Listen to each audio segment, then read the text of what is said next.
ನಮಸ್ಕಾರ, ಅರಳುಮಲ್ಲಿಗೆ ಪಾಕಶಾಲೆಗೆ ಸ್ವಾಗತ. ಬರ್ರಿ ಸ್ನೇಹಿತರೆ, ನಾವಿವತ್ತು ಸೋಯಾ ಚಂಕ್ಸ್ ಮಸಾಲ ಹೆಂಗೆ ಮಾಡೋದಂತ ನೋಡೋಣ. ಇದು ಆರೋಗ್ಯಕ್ಕೂ ಭಾಳ ಒಳ್ಳೆಯದು. ಮತ್ತು ರೊಟ್ಟಿ, ಚಪಾತಿ, ಅನ್ನದ ಜೊತೆನೂ ತಿನ್ಬೋದು. ನೀವು ಹಂಗೂ ಕುದಿಸಿ ತಿನ್ಬೋದು. ಇದ್ರೊಳಗೆ ಹೈ ಪ್ರೋಟೀನ್ ಇರ್ತದೆ ಮತ್ತು ಡಯಟ್ ಮಾಡೋರಿಗೂ ಚಲೋ. ಮತ್ತು ಪ್ರೋಟೀನ್ ಅದು ಬೇಕಾದವ್ರಿಗೆ ತಿನ್ನೋಕ್ಕೂ ಭಾಳ ಚಲೋ.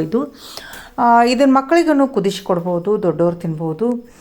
ಎಲ್ಲ ರೀತಿಯಲ್ಲೂ ಇದು ಆರೋಗ್ಯವರ್ಧಕ ಅಂತ ಹೇಳ್ಬೋದು ಸೋಯಾ ಚಂಕ್ಸ್. ಈ ಸೋಯಾ ಚಂಕ್ಸನ್ನು ನಾವು ಮಸಾಲ ಹೆಂಗೆ ಮಾಡೋದಂತ ನೋಡೋಣ ಬರ್ರಿ. ಈ ವಿಡಿಯೋ ಕೊನೆ ತನಕ ನೋಡಿರಿ, ನಡುವ ಸ್ಕಿಪ್ ಮಾಡಬೇಡ್ರಿ. ಇದು ಮಕ್ಕಳಿಗೆ ಡಬ್ಬಿಗೆ ಹಾಕಕ್ಕೆ ಮಾಡಿದ್ರೂ ಭಾಳ ಚಲೋ. ಮತ್ತು ಚಲೋ ಟೇಸ್ಟೂ ಇರ್ತದೆ, ಮಕ್ಕಳು ಇಷ್ಟಪಟ್ಟು ತಿಂತಾರೆ, ಆ ಟೈಪ್ ಇರ್ತದೆ. ದೊಡ್ಡವರಂತೂ ಡಯಟ್ ಮಾಡೋರಂತೂ ಇದು ಹಂಗೆ ಕುದಿಸಿ ತಿಂದ್ರಂತೂ ಭಾಳ ಚಲೋ. ಬರ್ರಿ ಹಂಗಾದ್ರೆ ಇದು ಹೆಂಗೆ ಮಾಡೋದಂತ ನೋಡೋಣ. ಇದಕ್ಕೆ ಏನೇನು ಪದಾರ್ಥ ತೊಗೊಂಡಿನಿ ಅಂತ ಹೇಳ್ತೀನಿ.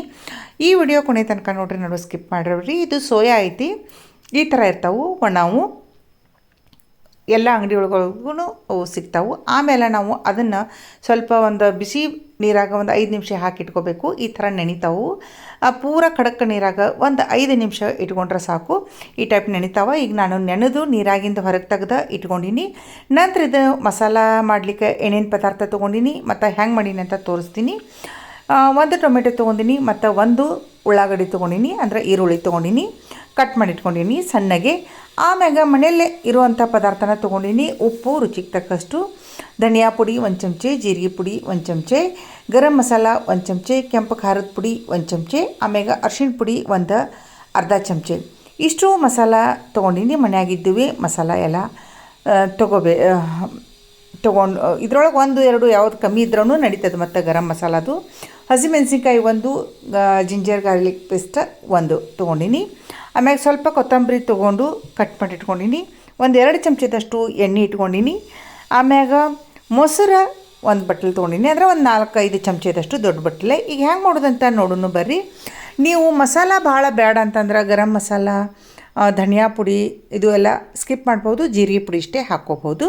ಈಗ ಒಂದು ದೊಡ್ಡ ಬೌಲ್ದಾಗ ನಾನು ಸೋಯಾ ಹಾಕ್ಕೊಂಡಿನಿ, ನೆನೆಸಿ ತೆಗ್ದಿದ್ದು. ಆಮ್ಯಾಗ ಅದಕ್ಕೆ ಮೊಸರು ಹಾಕ್ಕೊಂಡಿನಿ. ತೊಗೊಂಡಿದ್ದು ಎಲ್ಲ ಮಸಾಲೆ ಪದಾರ್ಥನೂ ಅದಕ್ಕೆ ಹಾಕೋತೀನಿ. ಹಾಕ್ಕೊಂಡು ಒಂದು ಸ್ವಲ್ಪ ಎಲ್ಲ ಮಿಕ್ಸ್ ಮಾಡಿ ಒಂದು 10 ನಿಮಿಷದವರೆಗೂ ಇದನ್ನು ಮ್ಯಾರಿನೇಟ್ ಮಾಡಲಿಕ್ಕೆ ಬಿಡ್ತೀನಿ, ಮುಚ್ಚಿಟ್ಬಿಡ್ತೀನಿ. ಒಂದು 10 ನಿಮಿಷ ಇದು 10 ನಿಮಿಷ ಮುಚ್ಚಿಟ್ಟ ನಂತರ ಇದನ್ನು ಒಗ್ಗರಣೆ ಹಾಕಿ ಹೆಂಗೆ ಮಾಡೋದಂತ ನಾನು ನಿಮ್ಗೆ ಹೇಳ್ಕೊಡ್ತೀನಿ. ಸ್ನೇಹಿತರೆ, ನಮ್ಮ ವಿಡಿಯೋ ನೋಡಿದವರು ಯಾರಿನ್ನೂ ಸಬ್ಸ್ಕ್ರೈಬ್ ಮಾಡಿಲ್ಲ ಅವರು ಮರೀದೆ ಸಬ್ಸ್ಕ್ರೈಬ್ ಮಾಡಿರಿ, ಲೈಕ್ ಮಾಡಿರಿ, ಶೇರ್ ಮಾಡಿರಿ ಮತ್ತು ಬೆಲ್ ಐಕಾನ್ ಪ್ರೆಸ್ ಮಾಡಿರಿ. ಈಗ 10 ನಿಮಿಷದವರೆಗೂ ನಾನು ಅದ್ರ ಮ್ಯಾಗ ಒಂದು ಪ್ಲೇಟ್ ಮುಚ್ಚಿ ಇಟ್ಟಿದ್ದೆ. ಈಗ 10 ನಿಮಿಷ ಆಗೈತೆ ನೋಡಿರಿ, ತೆಗಿತೀನಿ. ಪ್ಲೇಟ್ ತೆಗೆದು ಇದನ್ನು ತೋರಿಸ್ಲಿಕ್ಕತ್ತೀನಿ ನಿಮ್ಗೆ. ಎಲ್ಲ ಚೆಂದಂಗೆ ಮೊಸರು ಮಸಾಲ ಎಲ್ಲ ಅಬ್ಸರ್ವ್ ಆಗ್ಯದದು. ಈಗ ನಾವು ಒಗ್ಗರಣೆ ಹಾಕೊಳ್ಳೋಣ ಬರ್ರಿ. ಈಗ ನಾನು ಬರ್ಷಿನ ಮ್ಯಾಗ ಒಂದು ಪ್ಯಾನ್ ಇಟ್ಟೀನಿ, ಅದಕ್ಕೆ ಎಣ್ಣೆ ಹಾಕೀನಿ. ಎಣ್ಣೆ ನೀವು ಆಲಿವ್ ಆಯಿಲ್ ಇದ್ರೆ ತೊಗೋರಿ. ನಾನಂತೂ ಮನೆಯಾಗಿನ ಶೇಂಗಾ ಎಣ್ಣೆನೇ ತೊಗೊಂಡಿನಿ. ಅಂದ್ರೆ ಡಯಟ್ ಮಾಡೋರು ಸ್ವಲ್ಪ ಆ ಎಣ್ಣೆ ಸ್ವಲ್ಪ ಆ ಎಣ್ಣೆ ಯೂಸ್ ಮಾಡಿದ್ರೆ ಭಾಳ ಚಲೋ. ಡಯಟ್ ಅಂತ ನಾನು ಯಾಕೆ ಹೇಳಿಕತ್ತೀನಿ ಅಂದರೆ ಇದ್ರೊಳಗೆ ಸ್ವಲ್ಪ ಪ್ರೋಟೀನ್ ಹೆಚ್ಚಿರ್ತದೆ. ಡಯಟ್ ಮಾಡೋರು ಇದನ್ನು ಸ್ವಲ್ಪ ಹೆಚ್ಚು ಯೂಸನ್ನು ಮಾಡ್ತಾರೆ.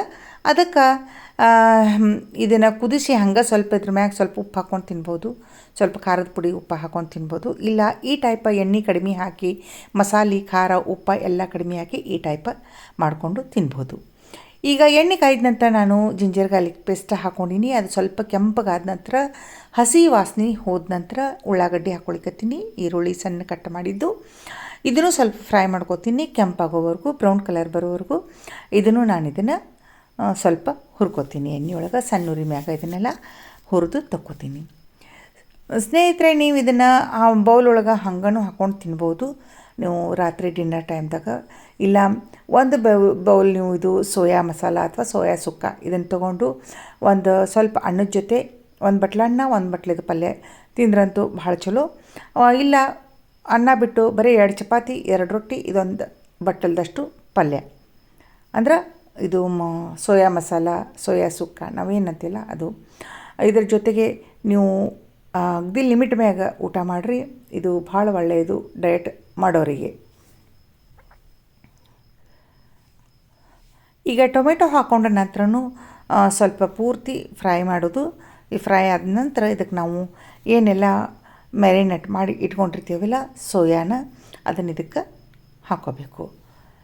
ಈಗಿದು ಟೊಮೆಟೊ, ಜಿಂಜರ್ ಗಾರ್ಲಿಕ್ ಪೇಸ್ಟ್, ಈರುಳ್ಳಿ ಎಲ್ಲನೂ ಚೆಂದಂಗೆ ನಾವು ಈಗ ಹುರ್ಕೊಂಡಿದ್ದಾಯಿತು. ಈಗ ಮೊಸರಿನಾಗ ಕಲಸಿ ಇಟ್ಟಿದ್ದು ಸೋಯಾ ಸುಕ್ಕನ್ನು ನಾನು ಇದಕ್ಕೆ ಹಾಕ್ಕೋತೀನಿ.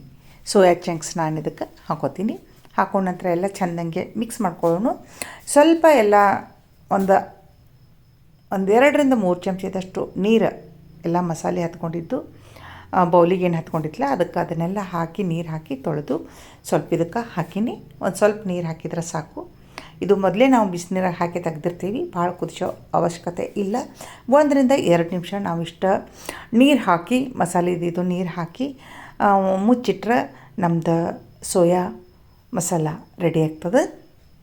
ಅಗದಿ ಅವಸರಕ್ಕೆ ನಾವು ಇದನ್ನು ಈ ಟೈಪ್ ಮಾಡಿಕೊಂಡು ರೊಟ್ಟಿ ಚಪಾತಿ ಜೊತೆ ತಿನ್ಬೋದು, ಅನ್ನದ ಜೊತೆ ತಿನ್ಬೋದು. ಮನೆಯೊಳಗೆ ಇದೊಂಥರ ವಾರದಾಗ 1 ಸಲ ಅಥವಾ 2 ಸಲ ಈ ಟೈಪ್ ನಾವು ಮಾಡಿದ್ರೂ ಆರೋಗ್ಯಕ್ಕೆ ಭಾಳ ಒಳ್ಳೆಯದಿದು. ಈಗ ನಾವು ಇದನ್ನು ಇಟ್ಟು ಬಿಡ್ತೀನಿ. ನಾನು ಇದನ್ನು 1-2 ನಿಮಿಷ. ಇವು ಸೋಯಾನೂ ಸಿಗ್ತಾವೆ. ಆ ಸೋಯಾನ ನಾವು ಗೋಧಿ ಬೀಸ್ ತರ್ತಿರ್ತೀವಲ್ಲ ಅವಾಗ ಗೋಧಿ ಒಳಗೆ ಒಂದು ಸ್ವಲ್ಪ ಹಾಕಿ ಬೀಸ್ಕೊಂಬರ್ಬೋದು. ಅಥವಾ ನಾವು ದೋಸೆ ಮಾಡ್ತಿರ್ತೇವೆ, ದೋಸೆ ಒಳಗೆ ಅಕ್ಕಿ ನೆನೆ ಹಾಕೊಂಬಂದು ಅದರೊಳಗೆ ನೆನೆ ಹಾಕಿ ರುಬ್ಬಿದ್ರು ಭಾಳ ಚಲೋ ಆಗ್ತದೆ. ಈಗ ನಾವು ಮ್ಯಾಗ ಎಲ್ಲ ಆದ ನಂತರ ನಾವು ಮುಚ್ಚಳ ತೆಗೆದು ಈಗ ಎಲ್ಲ ಮಿಕ್ಸ್ ಮಾಡೀನಿ. ಅದ್ರ ಮ್ಯಾಗ ಈಗ ಕೊತ್ತಂಬರಿ ಹಾಕೀನಿ. ನಮ್ಮದು ಸೋಯಾ ಮಸಾಲ ಈಗ ರೆಡಿ ಆಯಿತು. ನಿಮ್ಗೆ ಹೆಂಗೆ ಅನಿಸ್ತಂತ ಹೇಳ್ರಿ. ಇದನ್ನು ಇಷ್ಟವಾಗಿದ್ರೆ ಸಬ್ಸ್ಕ್ರೈಬ್, ಲೈಕ್, ಶೇರ್ ಮಾಡೋದು ಮರಿಬೇಡ್ರಿ. ಈಗ ತೊಗೊಂಡಿದ್ದು ನಾವು ಒಂದು ಹಸಿಮೆಣ್ಸಿನ್ಕಾಯಿ ಏನಲ್ಲ ಇದ್ರೊಳಗೆ ಹಾಕಿ ಸ್ವಲ್ಪ ಮಿಕ್ಸ್ ಮಾಡಿ ಇನ್ನೊಂದು ಸ್ವಲ್ಪ ಮುಚ್ಚಿಟ್ಬಿಡೋನು. ನಮ್ಮದು ರೊಟ್ಟಿ ಚಪಾತಿ ಅನ್ನೋ ಜೊತೆ ತಿನ್ನಲಿಕ್ಕೆ ಅಗದಿ ಆರೋಗ್ಯವರ್ಧಕ ಸೋಯಾ ಚಂಕ್ಸ್ ಮಸಾಲ ರೆಡಿ ಆಯಿತು. ಇಂತಹ ಮತ್ತೊಂದು ವಿಡಿಯೋದೊಂದಿಗೆ ನಾನು ನಿಮ್ಮ ಮುಂದೆ ಬರ್ತೀನಿ. ಅಲ್ಲಿವರೆಗೂ ಧನ್ಯವಾದಗಳು.